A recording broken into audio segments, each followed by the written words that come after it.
Hello.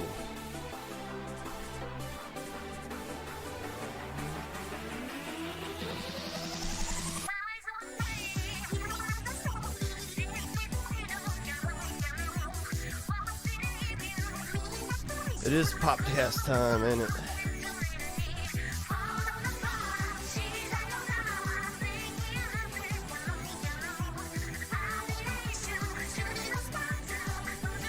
It is that time, isn't it?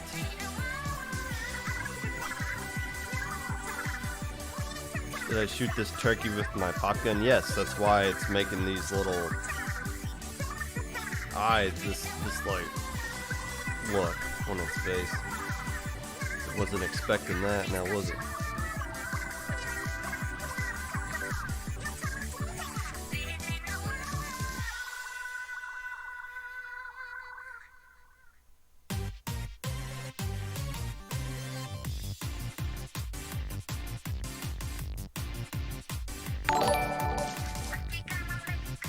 Thank you for the subscription.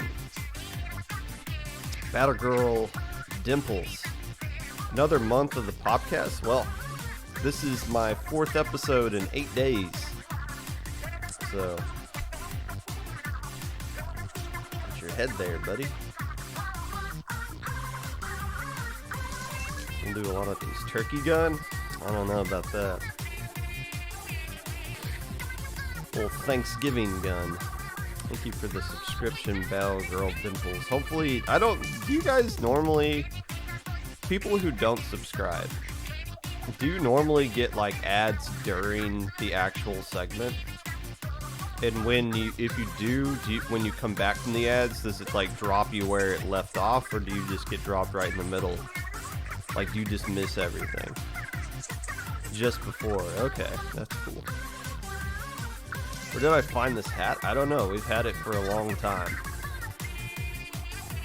Wore it last year for the Thanksgiving episode as well.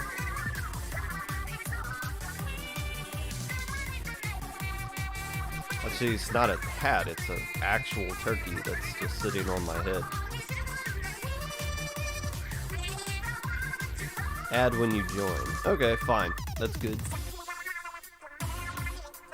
That is good. We have a moose head above our fireplace that we try to like rotate hats around. Right now it's wearing a Cubs hat, but it usually wears this guy around Christmas time. That's why we got it, I think, was for the moose head decoration.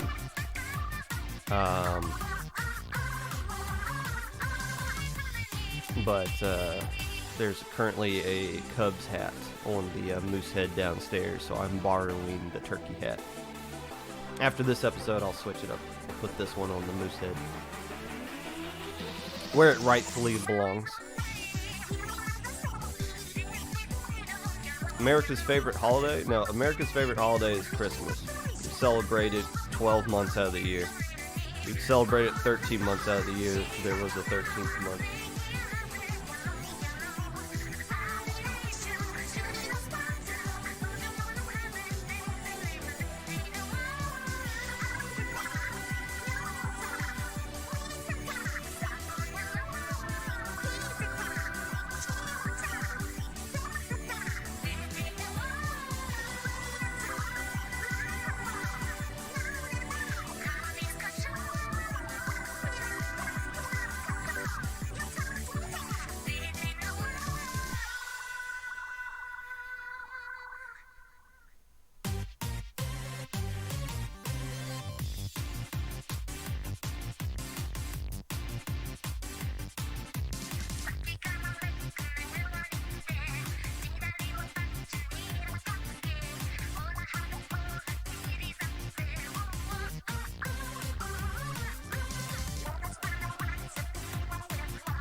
You love blowing Popcasts? I love them too. That's a good win-win situation here. I love doing it, and if other people enjoy watching it, that's just a plus. Speaking of plus, I'm gonna look at the plus server stuff real quick.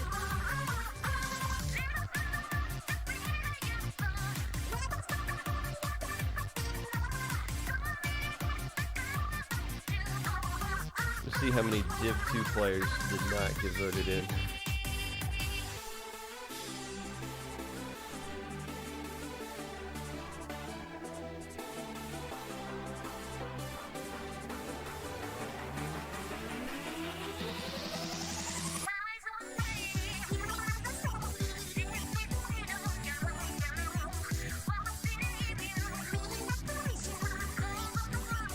Kaya got back in.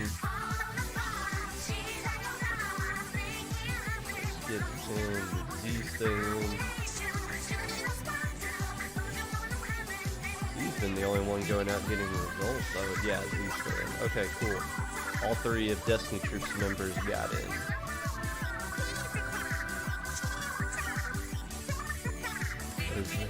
They're really strong players.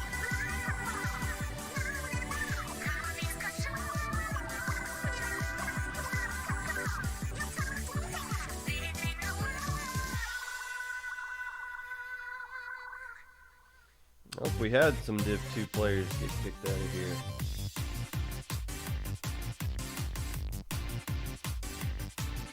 Wow. Wow. I know me just sitting here saying wow, and you guys have no idea what I'm talking about. It's kind of dumb, but there are some people who did not get into +3, and I'm not going to say their names out loud because that's not fair to them. But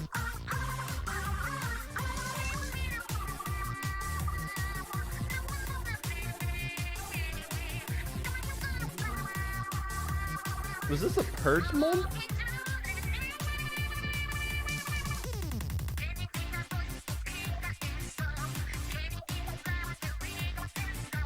What in the world? Wow, was this a purge month for +3? What is this?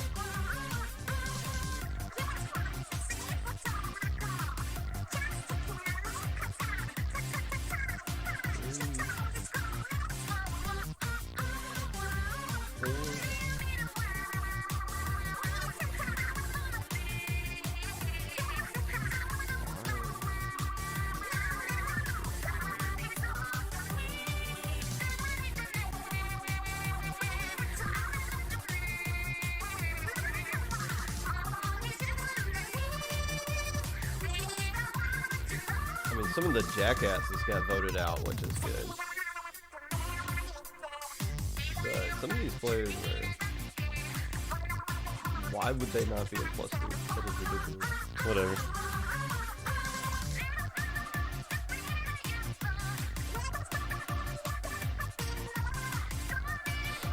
Chicken head. Do you not know what a chicken looks like?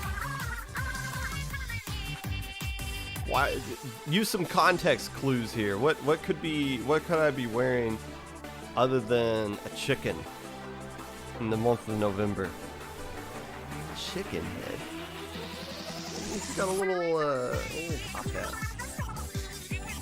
A little pilgrim hat. How many chickens do you know wear pilgrim hats in the month of November?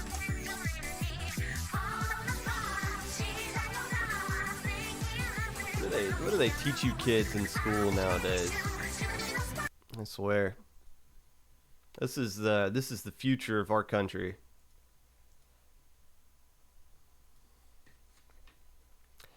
Hello, friends, and welcome back to the Popcast. Whenever you're listening to this, whether it be live or VOD, Twitch or YouTube, or Spotify. While you're setting up your looty matches for Saturday, because you can't play it any other day this week. Still looking for a sub before you start losing games in low ink. Reminiscing about all the low inks you have played in now that you are banned from it. Whatever it is that you're doing right now, appreciate you taking the time out of your day to listen to this. Unless I don't.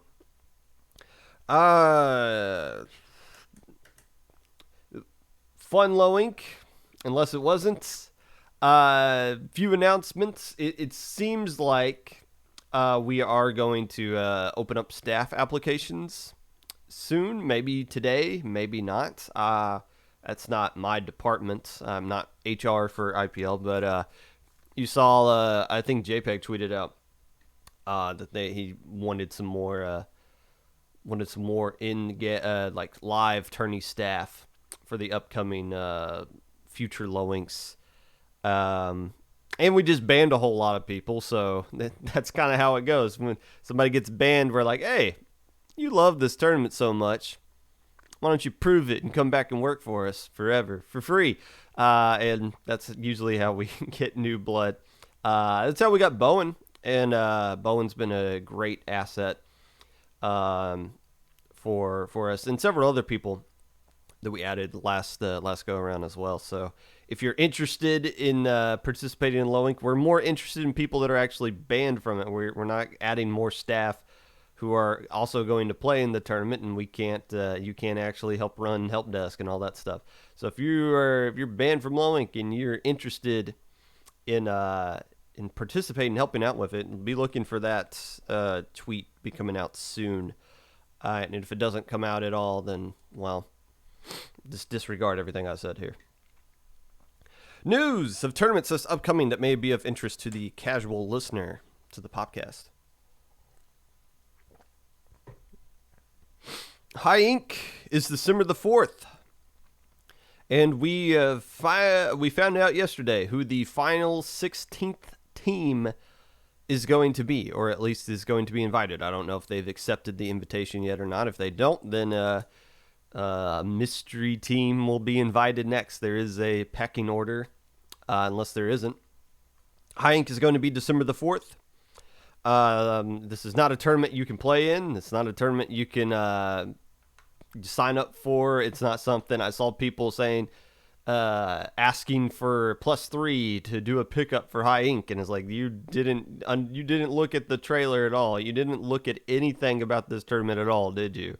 If you think you can just sign up for it, but you guys should watch it.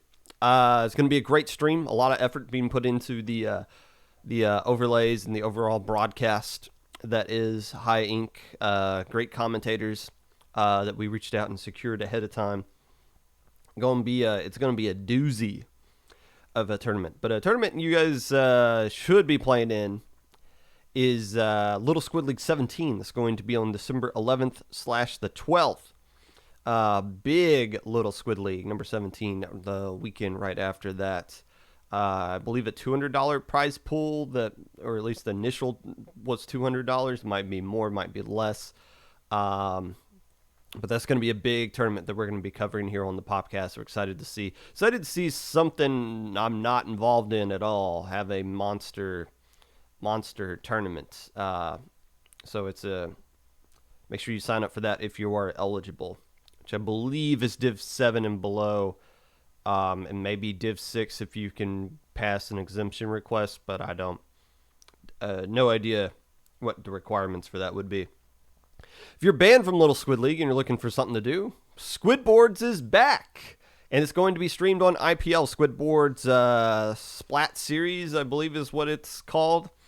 Tournament Swiss into multiple brackets. Alpha, Beta, Gamma is what I saw on Battlefy. That's going to be on December 11th as well. Free to enter. The only thing you have to pay is your pride and your glory if you don't win, which is fine. So a lot of good stuff going on this weekend. That doesn't even include the Girls Duo Cup being hosted by Dapple Productions the weekend after Little Squid League and Squidboards. That doesn't even include Low Ink that we haven't even announced the date for yet. But if you use context clues, you can probably figure out when that date is going to be. Well, IPL's streaming the first weekend of December. They're streaming the second weekend of December. And IPL probably doesn't want to do Low Ink on Christmas Day. When is the next Low Ink going to be? You'll have to wait and see till December 1st, I guess. Today, we're recapping the previous Low Ink that happened this past weekend. Everything, Swiss, Gamma, Beta, Alpha, the secret Delta bracket none of you actually knew about. All that good stuff. Also, kind of recapping some of the other tournaments that happened this past weekend. We'll mention briefly the Plus server stuff that came out this morning. And my top 3 Ludi matches of the week across all of the divs. All that and more today on the Popcast. But first,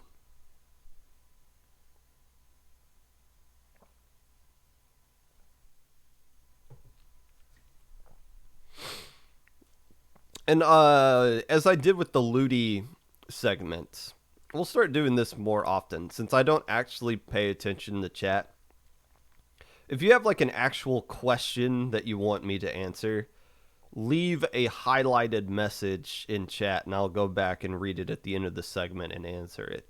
Because I know sometimes people will ask questions and I just don't acknowledge it because I don't pay attention directly to all the many different things that go on making this Popcast thing. So if you leave a highlighted message, I'll try to get to it. Alyssa Dunn. What word would you use to describe this low ink? There is a correct answer. There's only one correct term that you can use to describe this low ink. I was in VC with JPEG. Of course, I was in VC with JPEG. That's what staffing low ink is. And he was dealing with a lot of things Sunday morning. A lot of teams dropping, a lot of teams needing subs last minute, a lot of other nonsense in help desk and staff issues and whatnot. And the term he used was, "This is such a scuffed tournament." And the more I think about it, I think that's right. The correct answer, it's not weird, it's not spaghetti. The word you should use to describe this tournament was scuffed. Just not Tukey. No, the incorrect. Man, you guys are bad at trivia things here. This Loic was hyped up to be an all-timer. You had all these teams that had one more shot. They had to play in a mom spaghetti tournament for something to prove, to justify that div that they got, that they're better than everybody that got div 5, that they can walk off into the sunset with a low ink trophy in their hands. And you got so many teams with something to battle for. Like this was going to be, when you think of iconic low inks, right? What are some that come to mind? September 2020, the big one with $200 that Xanadu won.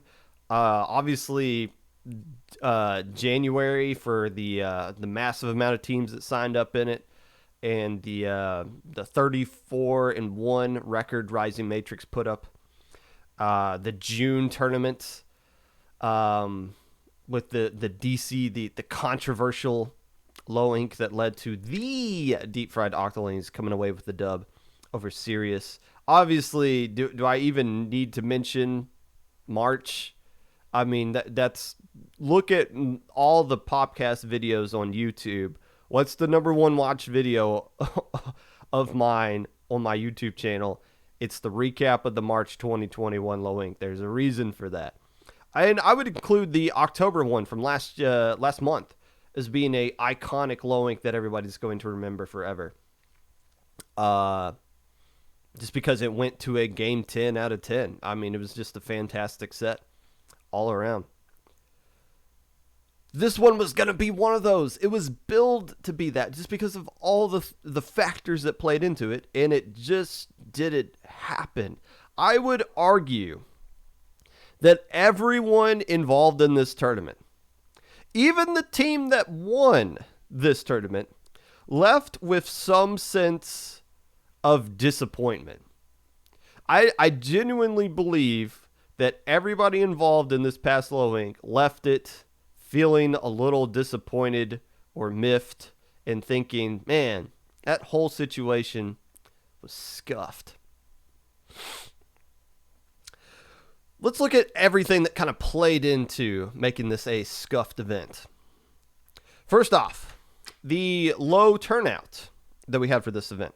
I believe after when everyone signed up at the end of registration on Friday, I was like, oh, we're not going to have two Swiss groups. Like, because we know a bunch of people dropped Saturday morning. And we were right. I think we got down to 63 total when we officially started the tournament. Which is fine. In my opinion, that's fine. I mean, would I like to have hundreds of teams sign up for low ink? Sure. Is it nice to have a freebie tournament where everything's just in one group? Yeah.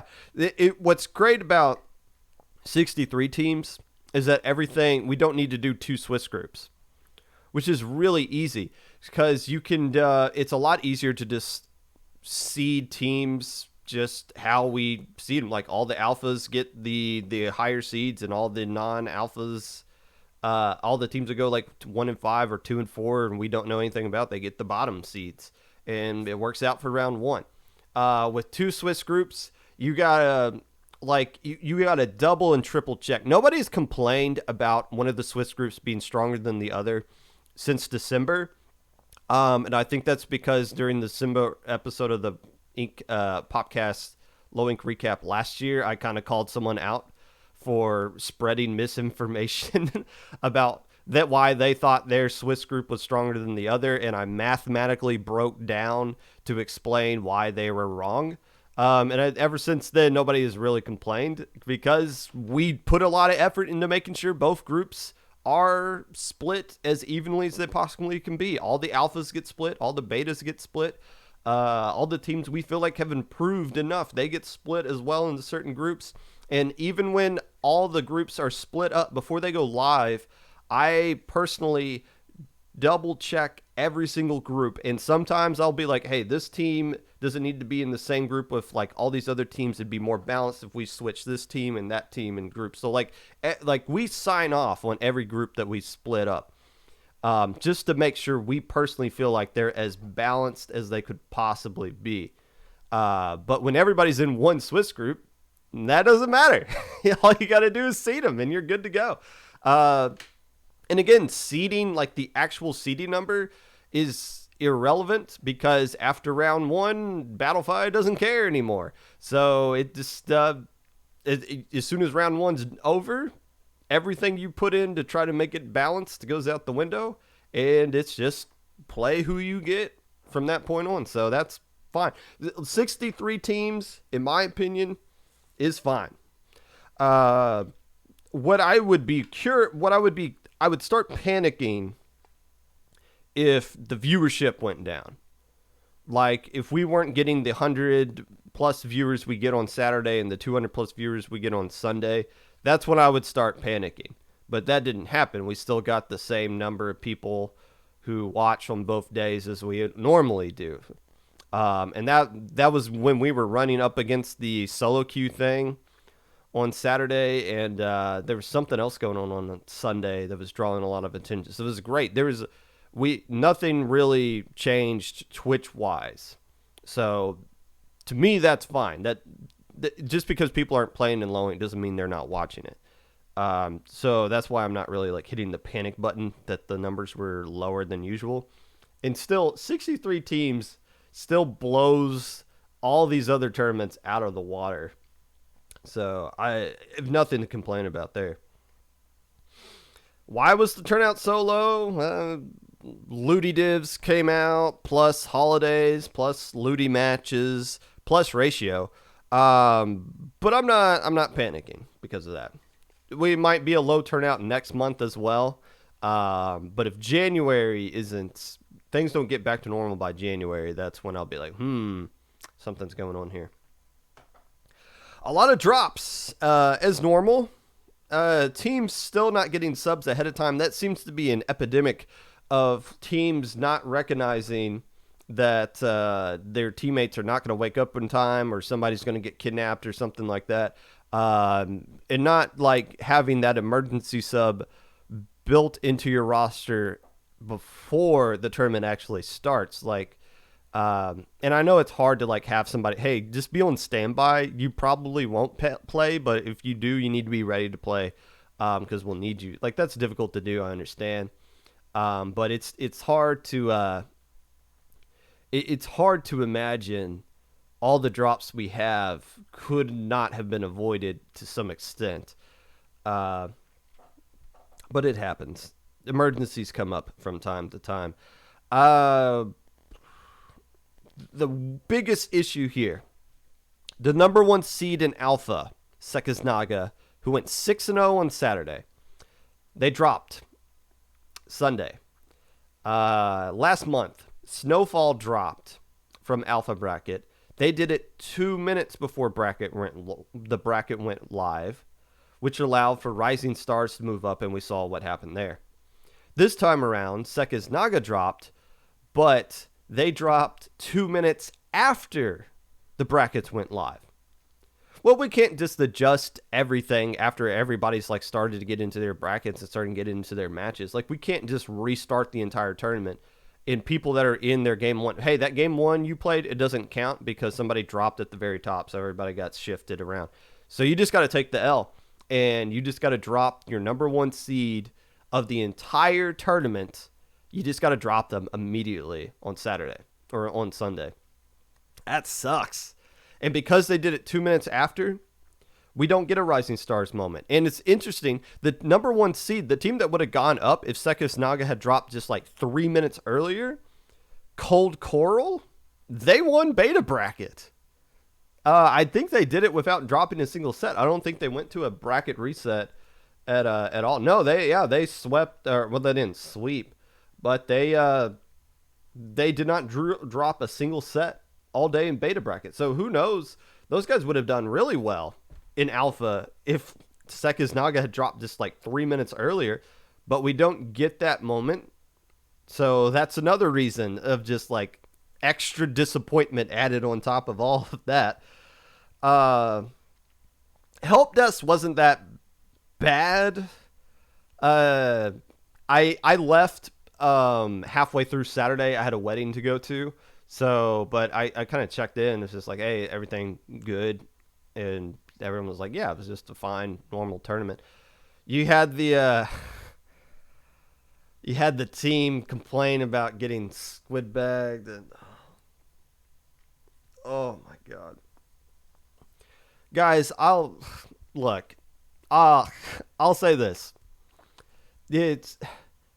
I have a rant ready to go about squid bagging, but this isn't the time or place for it. TLDR, I think that the extremes on both sides are ridiculous. I think the people that complain about squid bagging use the most unacceptable logic with it. I think the people that get offended by people being offended by squid bagging are soft as all get out. But as far as the tournament is concerned, because this is, it happened again last month too, but it wasn't made public, but someone else did complain about getting squid bagged last month too. Guys, first off, there is no rule that says you cannot squid bag. Okay? I mean, some people are trying to claim it's unsportsmanlike. No, unsportsmanlike conduct is like being a douche in chat or being like breaking a code of conduct rule of sorts, like being verbally crossing the line. That's or just having like an inappropriate name or something like that. That's unsportsmanlike conduct. If you want to press the ZL button, that go for it. Who cares? Oh, I mean, apparently some people care. But like the number one thing you cannot do, and this is the unwritten rule of competitive Splatoon. If you get squid bagged, man, you just gotta take it. You just gotta own it. If you go and you publicly complain about it, especially in this community with a bunch of immature people, they're going to take it and they're not going to let it go. And I mean, the team that did the squid bag, like, okay, I don't care, but they took it on Twitter and just clowned on it for a couple of times. It's like, what? You won, bro. Like, what? That's it. You win the match. That's the end of the thing. You won. There's no argument to be had. But the fact that they just want to continue it, it's whatever. But the point is, don't bring that stuff to help desk again. Like, you're setting yourself up for failure, and we can't protect you. So please, just don't do that. My goodness. Gamma bracket. Let's talk about this for a second. Gamma bracket, you got to feel bad about this because of the low turnouts we had. I think it got to the point with all the drops we had on Sunday as well. I think it got to the point to where there was only one team left that we could have put into Gamma bracket. Like, I think we ran out of teams to put into Gamma. which gets to the point of like, well, what's the point of Gamma if everybody just gets in and it's not something that is earned outright? So maybe we should not have done a Gamma bracket at all, just because a lot of teams were in there that just didn't earn the spot. Whereas in Low Ink Pass, you could have gone 3-3 and just flat out missed it, which is fine. I mean, yeah, I don't know. It's the point that giving teams more opportunities to play is good. But we don't have like a Delta bracket for a reason. It's something you still got to earn. Like Gamma bracket shouldn't be free, in my opinion. And it kind of was this time around. Luckily, we got through it all. And I mean, there was even a point where we had buys given out in Gamma bracket because I think more teams dropped once the tournament actually started on Sunday as well. But still, yeah, that was rough. So many teams. I'm not going to call them out by name, but so many teams came into this Low Ink with high expectations of what they were going to accomplish, and just had a rough tournament. I mean, I've always said you can have a rough tournament. It's fine. You can't. It's fine to not be judged for one tournament. However, that doesn't mean that we're going to keep you above all the other teams that do pop off, right? Like, you don't get to hold your spot because of what you used to be a month ago over other teams who did do well in that tournament. It's like an indirect bump down because of the success of other people. But that doesn't mean we think less of you as a team if you don't do well. Several Div 5 teams fall into this category from this past month. All the Div 4 teams that were here, I mean, it sucks for them because for them, it was win or bust. Like, there is no more consolation prize. When it's your last Low Ink, there is no more, oh, we're just happy to make 5th place, or, oh, cool, we got a cup, we made a nice run in losers bracket. No, it's either you win the tournament or you're disappointed. And none of the Div 4 teams won it. I think the best a Div 4 team did, other than winning beta bracket, was getting 3rd place, Leg getting 3rd place in Alpha. And that's it. Everybody else flamed out on Sunday. Flamed out early on Sunday. So that doesn't mean that they were going to be stripped of their Div 4 status or anything like that, but of course they're going to leave this tournament with a disappointed feeling that's going to sit with them for a while, unfortunately. Even Guerrilla Tactics has something here to be a little bit miffed about, right? Even I found a reason for the team that won this tournament to have something to feel bad about. Look at the players on this roster. They got 5 players on their roster, right? And we've said this is a pickup team, which technically is true. My personal definition of a pickup team is 2 subs. So if you got 3 players and a sub, I count that as your real team. If you got 2 players and 2 subs, then you're not going to, in my opinion, that is a pickup. If 50% of your roster is not there, that's not, you can't take credit as that being your team. That doesn't go for Low Ink. That goes for everything. And that's definitely played a factor in some Ludi seeding when we looked at some results here. Some teams claim to be themselves, but then you look at their actual roster they use for that tournament is like, nah, you're just picking up with 2 other people. Regardless, 3 of the 5 players on this Guerrilla Tactics team have connections to the University of California, San Diego esports. But you can't really call yourself that, can you? It's like if if somebody subbed for ITAP, can ITAP, like, because ITAP's like endorsed and sponsored by their university, if they get a sub to play for them in an event that doesn't go to Purdue, are they still allowed to call themselves ITAP? Like, are they allowed to let this person who has nothing to do with the university represent their university? I don't think that works like that. And I would assume UCSD is the same way. It's why UCSD used to call themselves Triton Splatoon before they got the in full endorsement. Triton being the mascot of UCSD.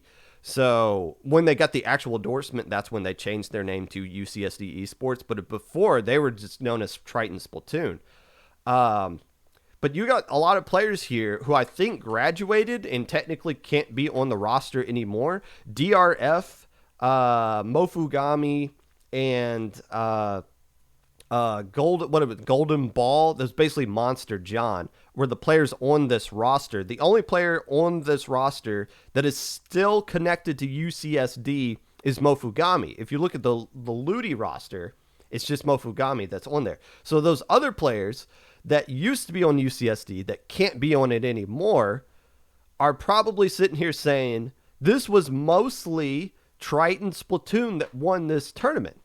When we look back at low ink champions in the past, right? You look at the name brand.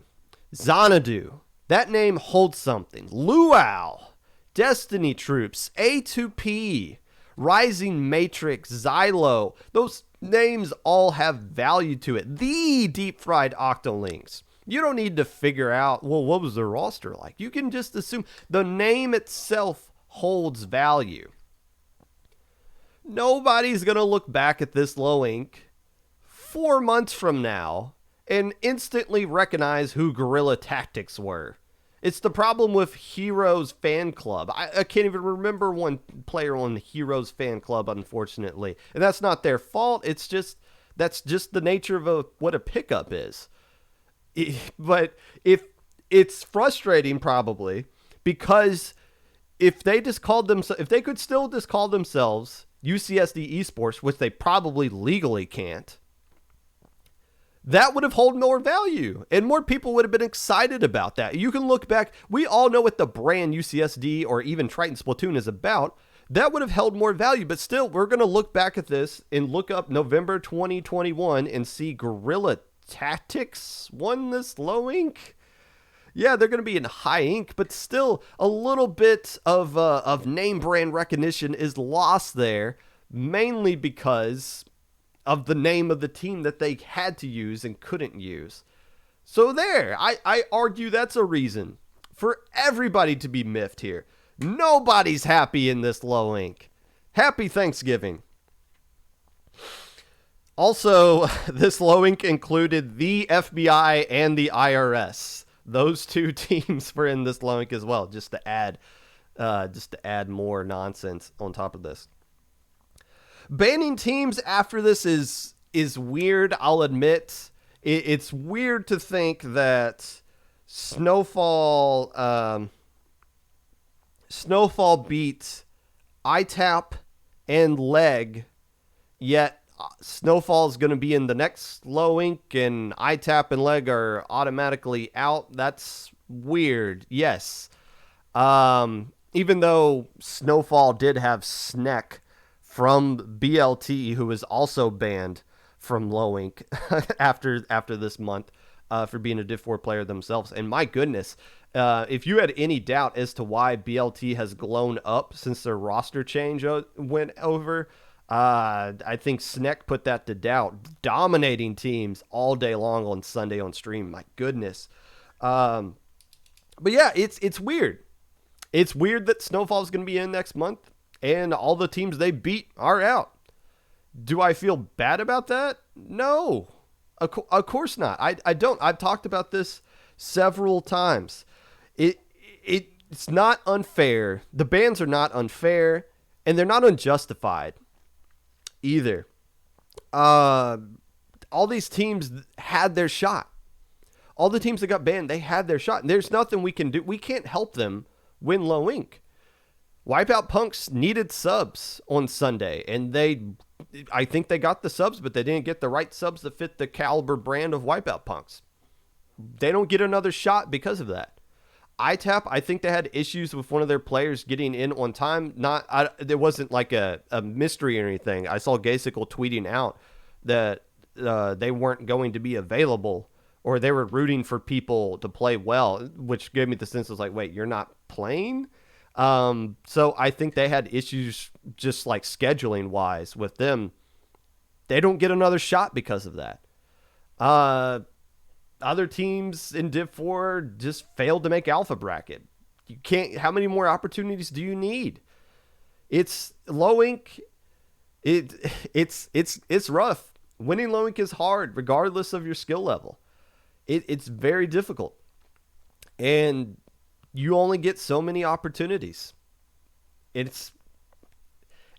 don't feel bad because you know those teams that we're letting go are popping off in other tournaments. There's a reason why they got Div 4. There's a reason why some teams are stuck in Div 5 and still in low ink, and why others are graduating and moving on. You got to push the little birdies out of the nest.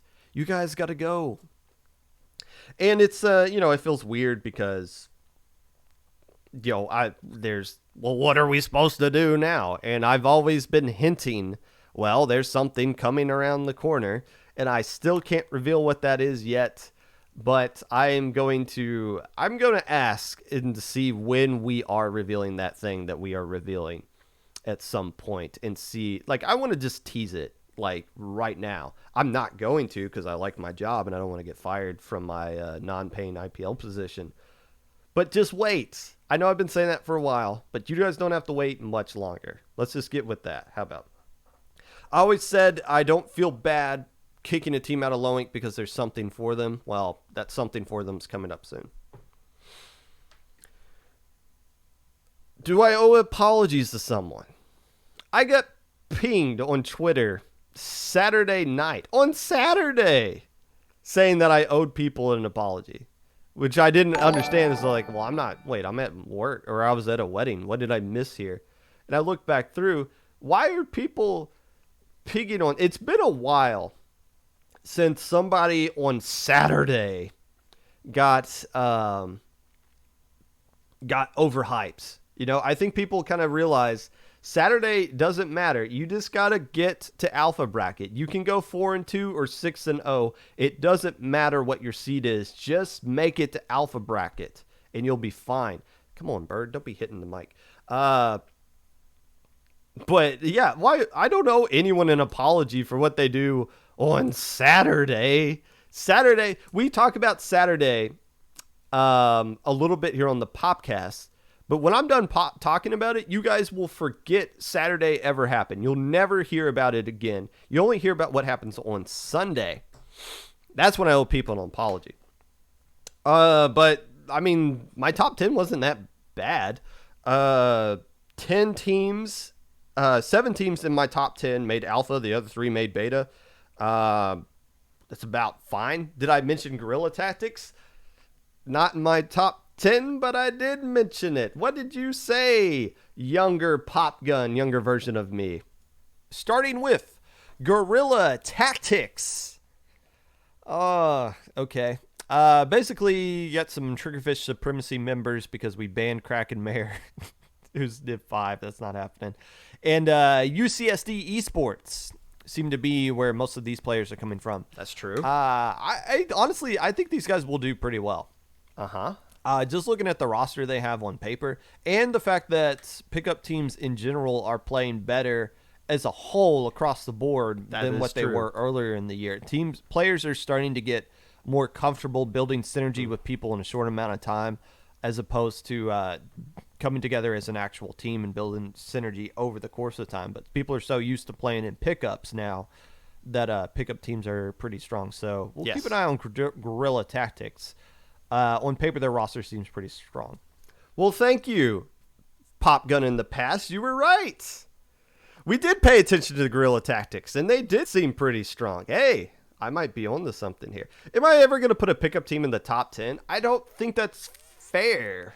Unless it's like a really strong roster, I don't think it's fair. And I don't think I ever have put a pickup team in the top 10. We've seen, it's happened twice now, a pickup team has won low ink.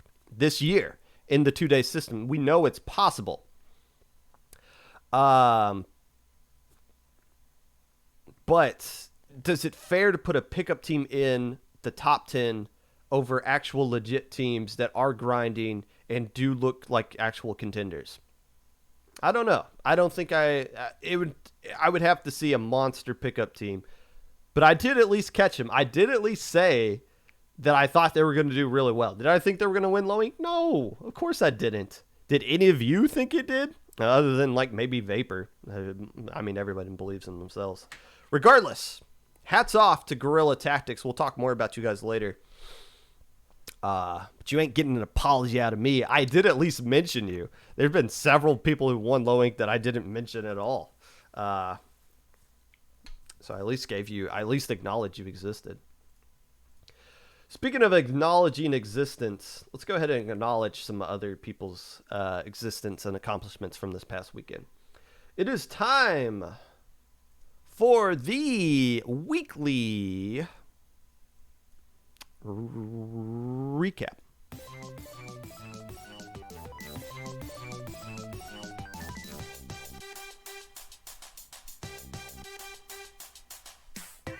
To get a desperation cap here if they want this game to continue on. A jump coming into zone. They're not going to find it. Trio taking the set and the tournament for real this time. 4-2 with like 7 extra games.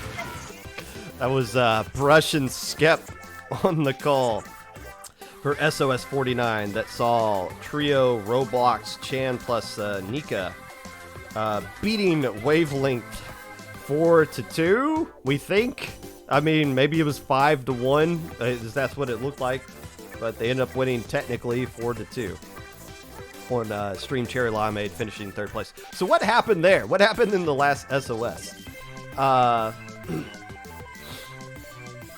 What's too loud? The music? I can turn the music down a little bit. But what happened back there? Essentially, there was...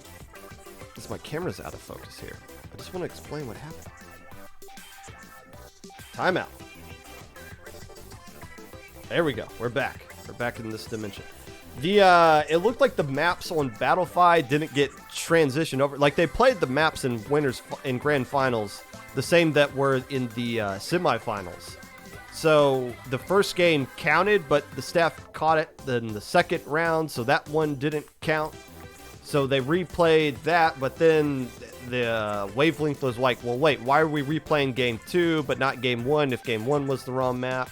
To which Trio Roblox said, you guys can just have that win then. So they got a free win that didn't tell staff about, or at least staff didn't acknowledge, and I guess they just kind of, Roblox, whatever, kind of forced that game to go on anyway. So they won low ink, or they won SOS, and they announced it. And then they were like, no, we're going to go back and play game 6 because we're going to give them a free win earlier. So they played, technically won 5-1 and gave them a free win anyways as a bone.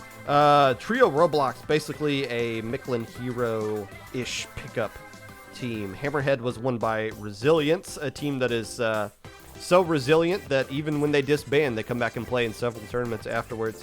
And Mako Bracket was won by Twice over the Grillers. Interestingly enough, they played each other in Ludi this weekend. Twice won that one a little bit more comfortably than what they did when they played in Mako Bracket. Squid Junction 13 was won by Rising Matrix. I'm sorry, they just went by Dot this time around. Literally just the Dot. Going 12-0, didn't drop a single game throughout this tournament. Clown finished in second place, which appeared to be Jester plus Zonic. I combined those two together to call Zester.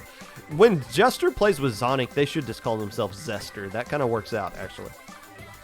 And Panzer something of another finished in third place here in the Squid Junction. Another monthly double elimination Saturday night North America tournament where Rising Matrix-ish teams always seem to do pretty well, regardless of whenever they disband and come back and then disband and come back. And, well, now they're just Dot, but they'll be back.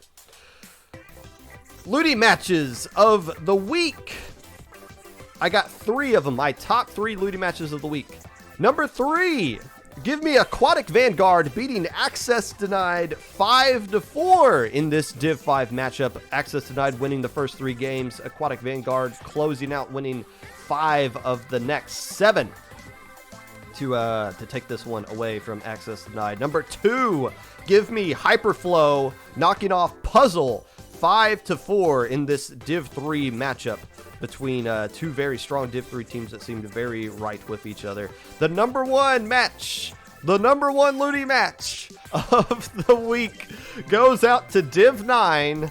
The Teenage Mutant Ninja Turtles beat the Shadow Squids 5-4. And, of course, you look at this was the first time. I didn't even know if TMNT was actually going to play or not. I thought this was just someone signed up as a joke with just a fake friend code or something like that. But no, they came out and they played and they got a win over the Shadow Squids, which I guess you could call that the Foot Clan to some extent. Beat them 5-4.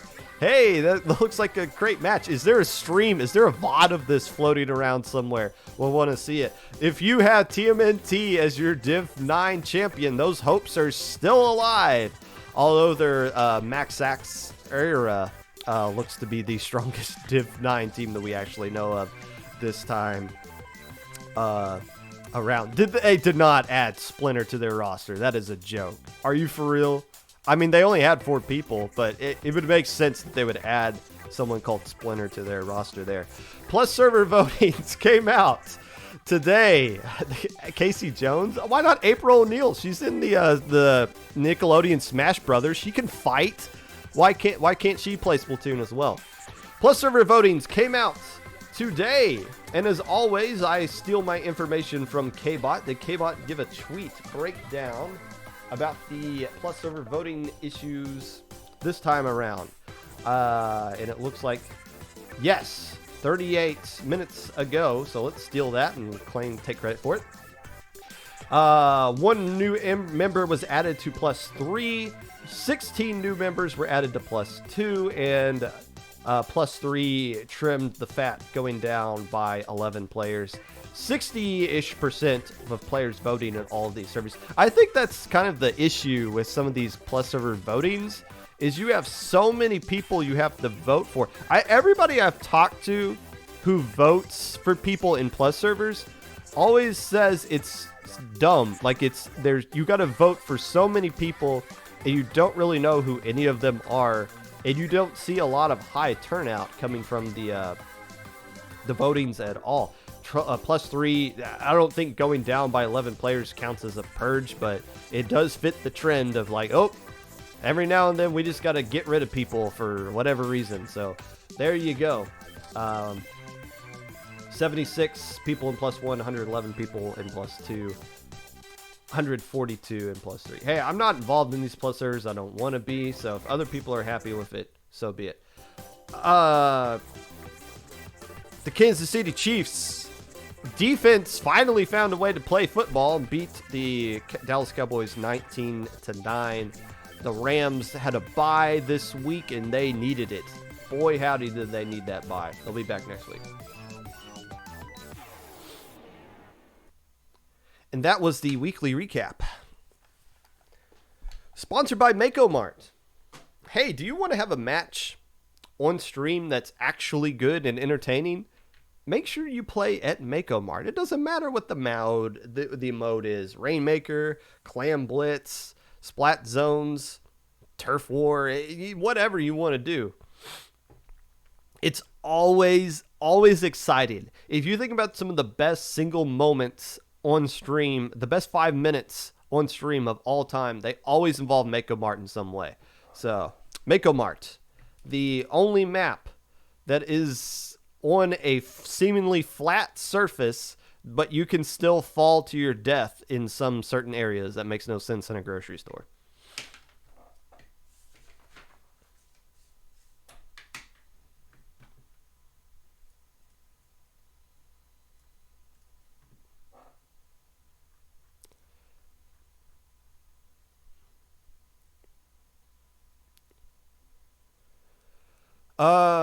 Some highlighted things in chat. Did you see the Manta Rainmaker game between Up the Ante and Blue Moon? I did not, because I was at a wedding at the time and I haven't gone back and checked the VOD. I'm assuming something crazy happened, and if you're pointing it out, I'll go back and look at it. Did Frosty like commentating with Fern on round 3? That was another scuff thing I didn't mention. We had a commentator had to dip early. And I I'm available to fill in. It doesn't matter, but still it was, yeah, I did enjoy commentating with you, Fern.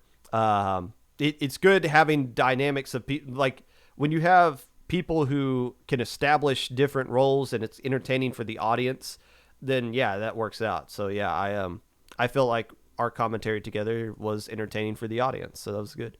Why are you bald? Ask God. That wasn't my decision.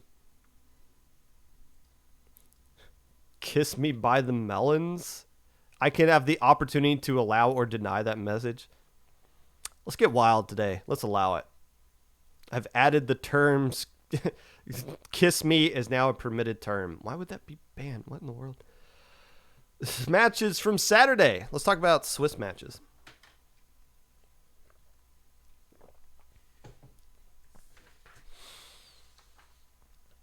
Persistence. Got a 2-1 win over Guerrilla Tactics on Saturday. This was the only loss that Guerrilla Tactics took all weekend as far as matches are concerned. Guerrilla Tactics was able to get the better end of the stick against Persistence in the Sunday match, beating them 5-3, but they still lost to them on Saturday. Man, the road, I was wrong. I said the road to a championship was going to have to go through Wipeout Punks. No, the road to winning this low ink went through Persistence. They played Guerrilla Tactics twice and Snowfall 3 times. The teams that finished in grand finals, Persistence played them a total of 5 times over the weekend and went 3-2 against them in matches. So rough for Persistence that they aren't the true third place team. But this win they got here, the wins they got all the weekend long, shows that Persistence kind of scary. 60% Fish Puns got a 2-1 win over Irida. That was on stream. This was a round 1 matchup, and a lot of these matchups are round 1 that I'm going to be talking about here. And these are old rivals. 2 really old teams, 60% back in their first low ink in a long time. It was round 1, and we're looking for a match to put on stream, and I was like, oh, I know that these 2 teams are close to each other, and this is going to be a good match to put on stream. Is it fair to put 60% Fish Puns back on stream the first low ink that they're back in after a long time? I don't know. Did it anyways because this is going to be entertaining, and it was. It was a good set. Fish Puns winning the first 2 games, Irida winning the last one to show some pride in that 2-1 loss that they got there. The Benchwarmers got a 3-0 win over Wiggly Hope. Okay. One of the personal storylines I was following over the weekend. How is this Wiggly Phantom Rising Hope Mitch match going to be? It looked like it got off to a bit of a slow start, but that's still a heck of a win for the Benchwarmers here. It was such a good win for the Benchwarmers that after they beat Wiggly Hope, they dropped the next round. I think they felt like they won the tournament right then and there. Hey, we beat Wiggly Hope. We're done. Yay. Bye. So, okay. It's right off into the sunset there. Ink or Swim got a 2-1 win over Kingmaker. This was another first round stunner of the day. Kingmaker being a team who we all thought was going to, some people thought were too good for low ink. Some people thought that this was that letting Kingmaker in was a risky move, and Ink or Swim said, we don't care. We're going to beat you 2-1. I'm curious because I know people of Ink or Swim do pay attention to the Popcast. I'm curious if they had like an idea of what was going to be coming at them, and they had like a built-in game plan to deal with that kind of comp. Because that is a factor to play in when you play Kingmaker. But Ink or Swim, that's a heck of a win and a shocker in round 1 there. Or maybe Ink or Swim doesn't see it as a shock. Maybe they see it as this is a win we're supposed to be getting, which is good. My Like Paradise got a 2-1 win over Literally Feeding. Another round one eyebrow raisers. Like, oh, Literally Feeding being a very strong team in their own right. My Lag Paradise being a traditionally not so strong team in their own right. This should not be happening. But as My Lag Paradise showed over the course of the entire weekend, we're going to be talking about them a lot today. This is not your Lag Paradise from before. This is now their Lag Paradise, and they're much stronger this time around. That is a heck of a win in round one against Literally Feeding. GoodTuber got a 2-1 win over 8-Ball. This was on stream, and it went to game 3 with something on the line. Oh, I'm sorry. Did I call them GoodTuber? What I meant to call them was Gex64 Omniponent Tubular Under Basket Eraser Rhubarb Pie. I don't know what their actual name is. We put them on stream. I thought Inky was just going to put them as GoodTuber on stream. No, it fit the entire name. Literally fit the entire name on stream. It looked like a barcode. It looked like you just take your phone and like take a picture of their name, and it was going to lead you to some sort of website or something. But still, they played a fantastic match on stream against 8-Ball. Went to a game 3 with something on the line. So it was good to see. And that's it. Kraken United got a 2-1 win over Inkling Technology at Purdue. A new team with experienced low ink players. I believe one of the most notable players I saw was from Insurance Agency. What happened to the Insurance Agency? Those guys were like a contender to win low ink back in the day. I think they were a Div 6 team. I guess they must have disbanded. It's just one member of Insurance Agency that I saw on this Kraken United team, but this Kraken United team looks pretty good going forward if it's an actual team, not just a pickup. And getting a win here against ITAP, one of the few losses ITAP took on Saturday, definitely eyebrow raising. I think that got Kraken United a 3-0 and very high up into the standings early on Saturday. Up the ante. Got a 2-1 win over Aquatic Vanguard. That's significant. Aquatic Vanguard has solidified themselves as a legit top 10 team going forward from here on out. And Up the Ante beat them 2-1. That is another kind of, not an eyebrow raiser. It's not surprising that Up the Ante has blown up this much.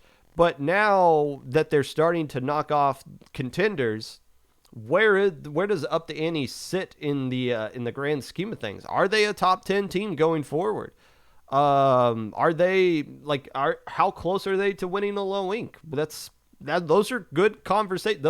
That's a good conversation that you want to be in, right? Like you want to be considered in the talks of being a contender. And I'm Up the Ante. I didn't think they would be in that conversation a couple of months ago, but look where they are now, beating Aquatic Vanguard 2-1. Heavens Moonlight. Good heavens. These guys have really blown up this tournament. 3-0 over Cold Coral, the Div 4 team that won Beta this tournament. Heavens Moonlight able to find their way into Alpha Bracket. We'll talk a little bit more about them later. But this is a significant win for Heavens Moonlight. Probably one of the best wins they've had in their program's history. I feel like I've said that before, but whatever win I said about that gets trumped by here, beating this Cold Coral team 3-0. The biggest win on Saturday, the biggest win from the Swiss stage, goes out to DT, getting a 2-1 win over Myopsitis, another one of these round one massive upsets that seemingly came out of nowhere. No, this isn't DT as in Destiny Troops. That is a joke that every time somebody mentions DT, what's DT doing in there? No, we're not. It's not us. I don't know what their DT stands for. Maybe it could be Destiny Troops. I mean, I don't know what else, but still, DT is a team that has gone, I believe the last time they played in Low Ink, they went 2-4 back in May. And here they are knocking off the team that finished in third place overall last month in round one. So that is a heck of a win for DT and propelled them on to a very strong Saturday for them. DT over Myopsitis, my official upsets, massive win of Saturday.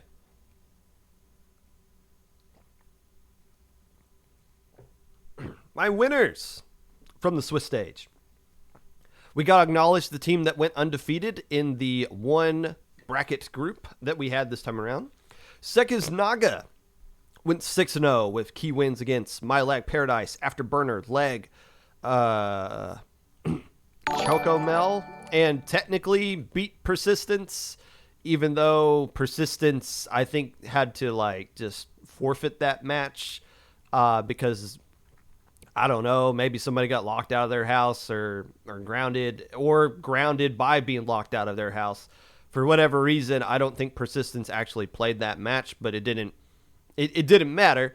Regardless, Sekis Naga went 6-0 on that day. They had to drop on Saturday or Sunday, which sucks, but still credit where credit's due. 6-0 works out in their favor again. I might want to go back and look. I feel like a team has gone undefeated on Saturday and then gone on to win low ink like maybe 2 or 3 times, maybe 4. It doesn't happen that often. It seems like it's a requirement that you take a loss at some point on Saturday if you want to win Sunday. Or just drop. The teams with the highest opponent win percentage, we got a tie this time around. Persistence and Kraken United had the highest opponent win percentage of 72.2%. That is not a record. That's not a low ink record. I believe Port Raccoon still holds it in the low 80s. But 72 is still pretty significant. That means you had a tough schedule. Persistence ended up in alpha bracket and did really well in it. Kraken United ended up in beta bracket. I believe did well in that as well. DT went 4-2 with key wins against Access Denied, 60% Fish Puns, and My Opsidus.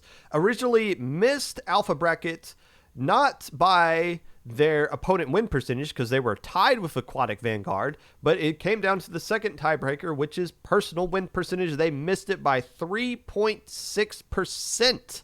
If they had just won one more game and avoid going, if they got swept 0-3, if they find a way to make that a 2-1 loss, or those 2-1 wins, if they find one way to get that to be 3-0, they might be tied with opponent win percentage, and then it goes down to the third tiebreaker, which is dumb, but whatever.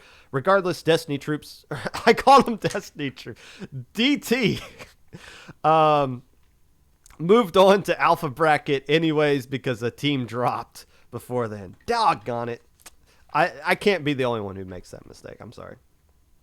Heaven's Moonlight went 4-2 with key wins over Monkey Men, Cold Coral, Intimidation Factor, and Squid Killers.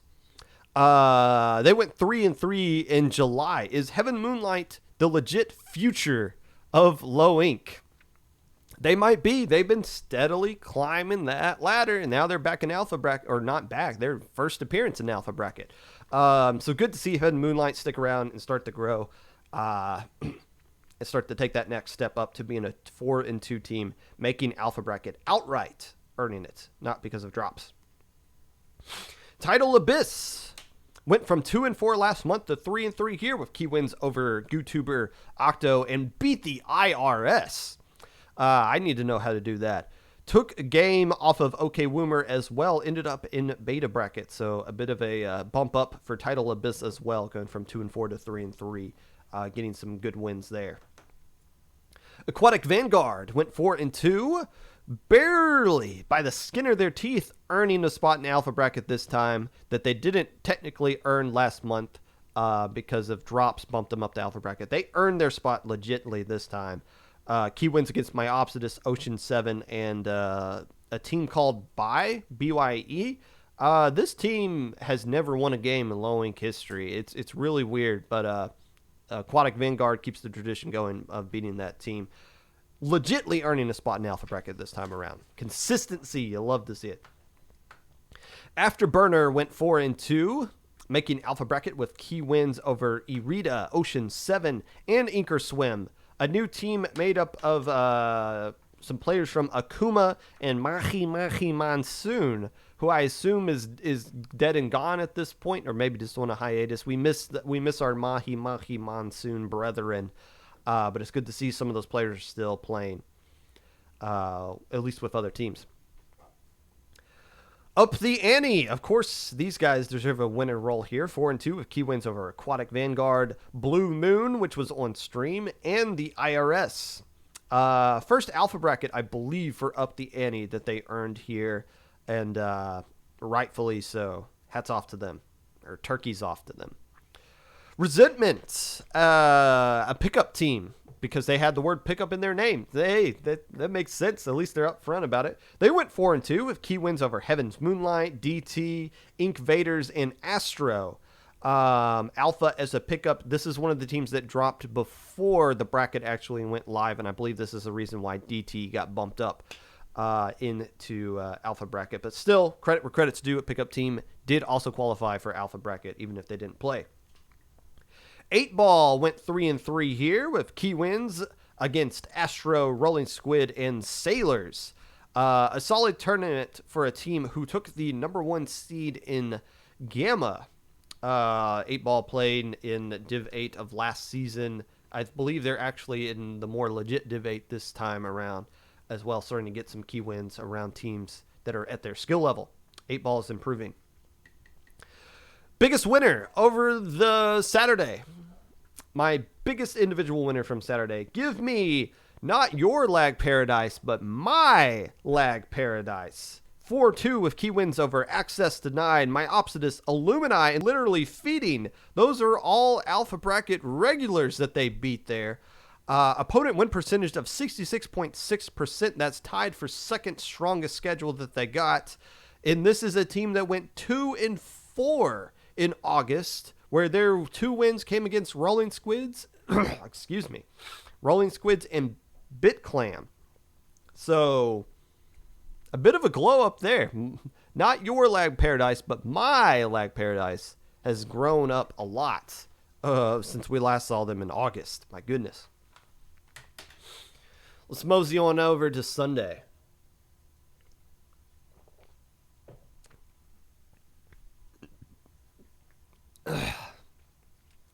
Poor DT. Maybe it's just time for Destiny Troops to disband and we'll hand over the mantle of DT to them. Let's take a look at Sunday.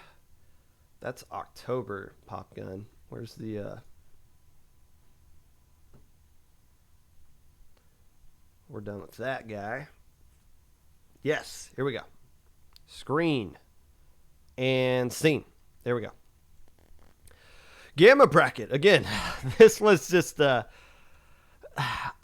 maybe we should not have had a gamma bracket. I mean, I think we only had one team left that we could have put in because of everybody dropped. And you could see we still have to buy anyways. Or we still had the buy anyways here. So I think we're just happy to get through it. You saw a lot of mismatches here. A lot of 3-0s. But we still had some teams kind of pop off here. But yeah, you had some teams not super thrilled to be making this gamma bracket and not super thrilled with not winning it, which is fair and understandable here. I mean, but again, everyone's allowed to have a bad low link. It happens. It's fine. It doesn't mean you can't bounce back next month. Some teams do deserve a little bit of praise here. First off, how about Sia? After losing in round 1 to Rolling Squids, 2-0 to Sailors, 2-0 8-Ball, 2-1 Wave Riders beat GooTuber before losing to Intimidation Factor, another one of these strong teams, probably traditionally too strong for Gamma Bracket here. But still, Sia! The more we see of these guys, the better they're doing. They popped off in Little Squid League, and they're starting to pop off in Gamma Bracket here against other Little Squid League type teams. We see ya. Wave Riders deserve a little bit of credit here as well.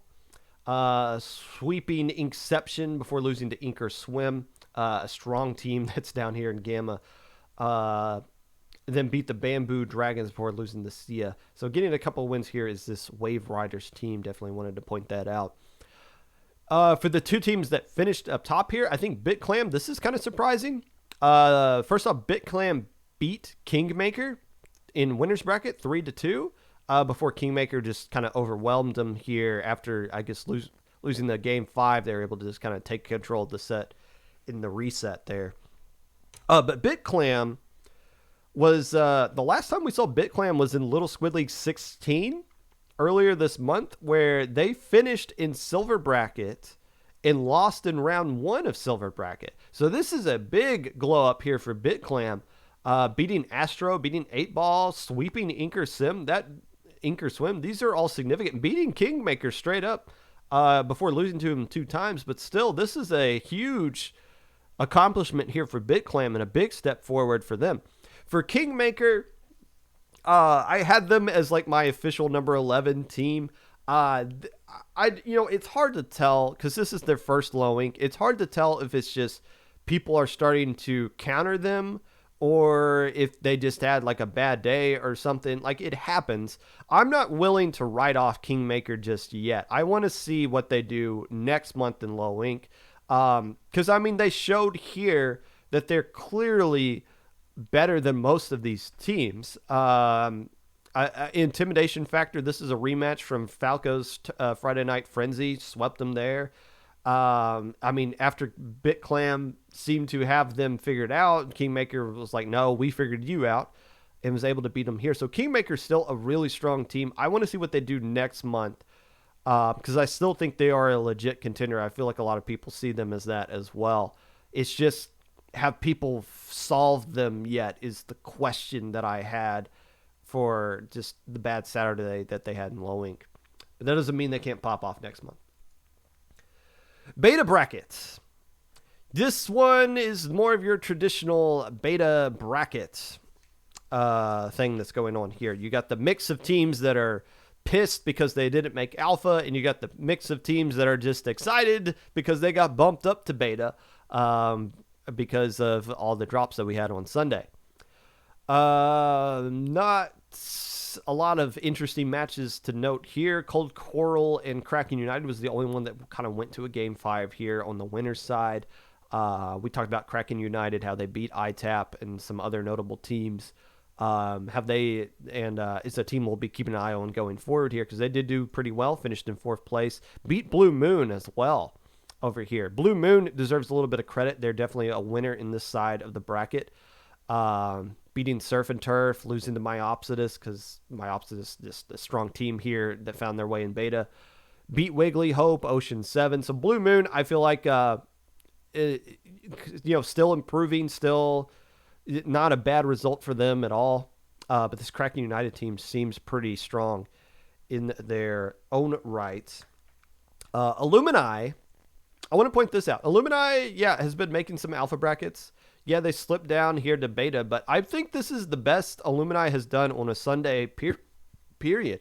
Beat the IRS 2-0, took a game off the beta champion, and then got some more wins down here. Surf and Turf, okay, Woomer, taking Myopsidus to a game 3. So Illumini, they probably don't want to be a beta bracket team, and understandable, but at least they're starting to get some wins here on Sunday, which has been kind of their Achilles heel for any bracket that they make on Sunday. For the teams that finished in grand finals here, Inked, I believe I had Inked pretty high in my top 10. A lot of other people did as well. I think we saw what they did after they won Little Squid League earlier this month, that they've improved dramatically since then. They didn't make alpha, but I think they showed here that they lived up to the hype. They beat Ink Vaders, Ocean 7, Myopsidus, and then took Cold Coral to a game 3. Who'd they beat here? They beat Myopsidus twice in best of 5 sets, so that's pretty significant for them. Cold Coral, don't get too attached to these guys. They're a Div 4 team, so this was it. But they'll get to say they won this beta bracket forever. So hats off to them for doing that. Enjoy mid-level, I guess. I don't know. None one of these teams, again, if Sekisnaga dropped 3 minutes earlier than what they did, Cold Coral's in alpha bracket, and who knows how well they actually do there. It looks like they would have done pretty well, but circumstances are what they are, and Cold Coral ended up in beta, and they said, all right, we'll just win this and be on our merry way anyway. So nicely done. Alpha bracket.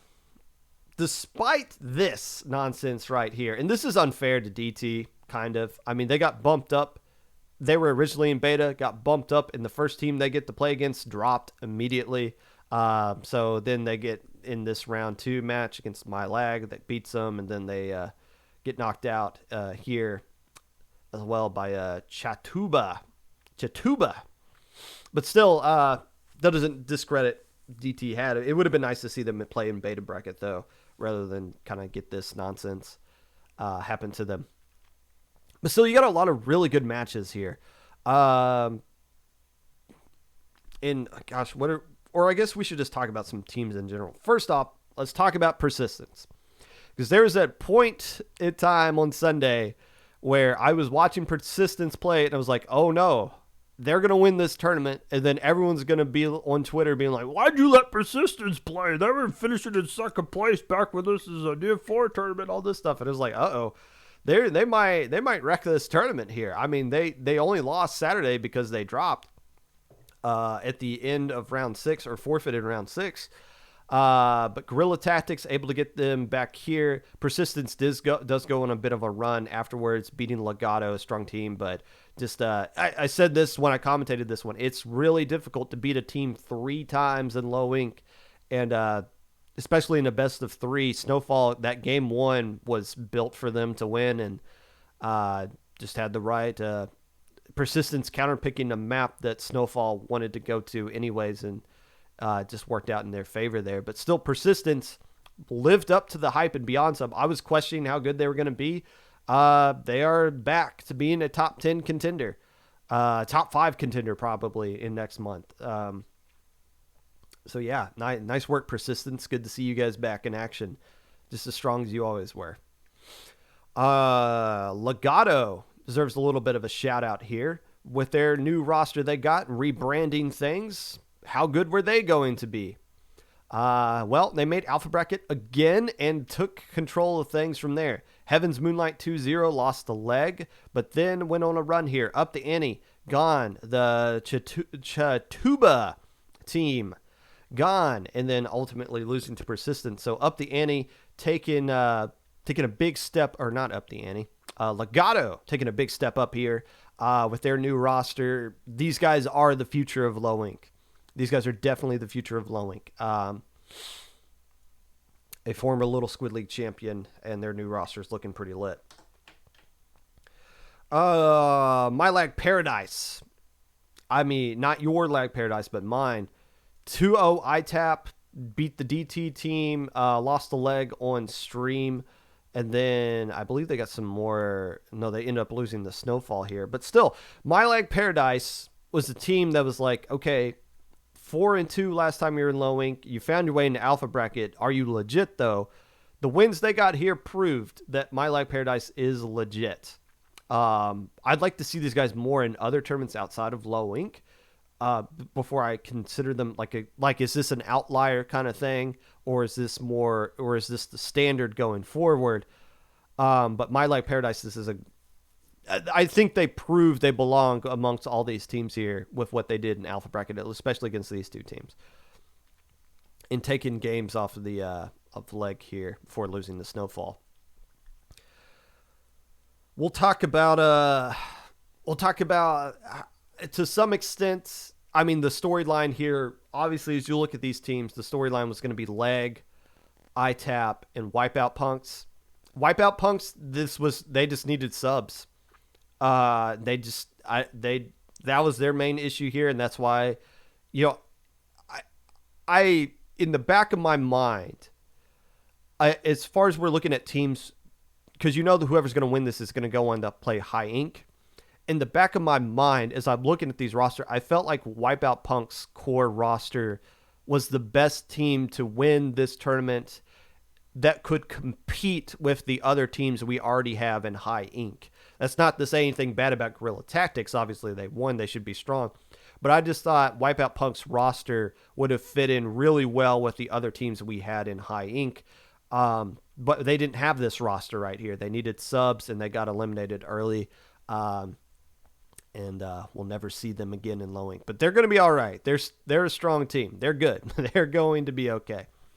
ITAP, I think they just had a roster issue here as well early on, because I did see Gasical playing with them later on, and you saw, well, they didn't get the win here because this is a drop. They beat literally Feeding, and then just couldn't get the win against Snowfall here, as a lot of teams said, because Snowfall did really well. So again, just another, it just didn't happen. It happens that it doesn't happen. It's just fine. ITAP's going to be fine. They're still improving. They're getting wins in their Ludi divs. Confident and comfortable wins that they got last week. So ITAP's going to be fine. Would they love to win a trophy? Sure, but, you know, life sucks. Unless it doesn't. Let's talk about Guerrilla Tactics and Snowfall and call it a day. Snowfall, I got a lot of questions here, because they did really well. They overcame their persistence demons. They knocked off Leg, went on an 8-game winning streak here in maybe 9. No, it was 8. I'm pretty sure ITAP won game 2. So 1, 2, 3, 4, 5, 6, 7, 8-game winning streak here in losers bracket, looking really strong. The question though is for Snowfall, going and finishing in second place here, what is Snowfall going to look like next month? Because they use Sneck as a sub, and it's not fair to say Sneck carried, but you guys saw the same thing I did. Snowfall was doing way better whenever Sneck's flanks were landing and they were just dominated. They were moving with Sneck, and Sneck can't play with them next month, not because they were just subbing, but because Sneck is a Div 4 player. So they're banned next month, so they can't have access to that player anyways. Snowfall is Div 5, yes. But, you know, can they make it back here without that Tri-Slosher is going to be the question. That doesn't diminish what they did this month, but it's definitely going to be a question mark going into next month's Low Wing. For Guerrilla Tactics, hey, these guys are all Div 5. UCSD Esports plus the Triggerfish Supremacy team. Some players from all of that. Hats off. You know, Vapor, I believe, is the one outlier player here who doesn't really like directly come from UCSD or some other indirect team. Formerly of Broken Controller Gaming, I want to say. Won Gamma Bracket at some point. Has now found the right combination players and has won Low Inc. How about that? I did not think a pickup team was going to win this one, but that still happened. I can't believe the Xplosh Blob comp worked in some instances, but it did. It worked because Mofugami and Golden Boy or Golden Ball, I believe that was Monster John. It made sense because I remember saying that was a 2-headed monster back when UCSD was an actual thing in Low Inc. But yeah, when those two are just like popping off and they're getting the splats, and you just have the Blob and the Xplosh just like giving all the paint for those players to work with, it made sense. So those guys gelled together. Another huge advantage Guerrilla Tactics had, and I think this is really critical in a counter pick system, is having 5 players available. Because they also had DRF who could come in and Tri-Slosher at any moment, and they could rotate players out at the right time. So it's hard to find a way to counter your opponent when they can just adjust their roster based off of whatever map you pick and whatever comp you have. So being able to roll 5 players deep and having all 5 players rotating in and out is a huge advantage in a counter pick system. And it worked out for Guerrilla Tactics here. We'll see them in High Inc.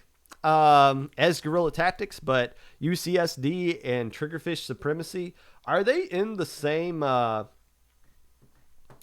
know they're in the same div. Are they in the same group? I wonder.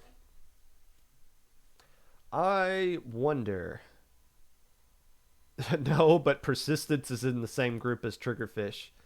UCSD is in Group C and all them. All right, so some of those teams will play against each other again. Oy.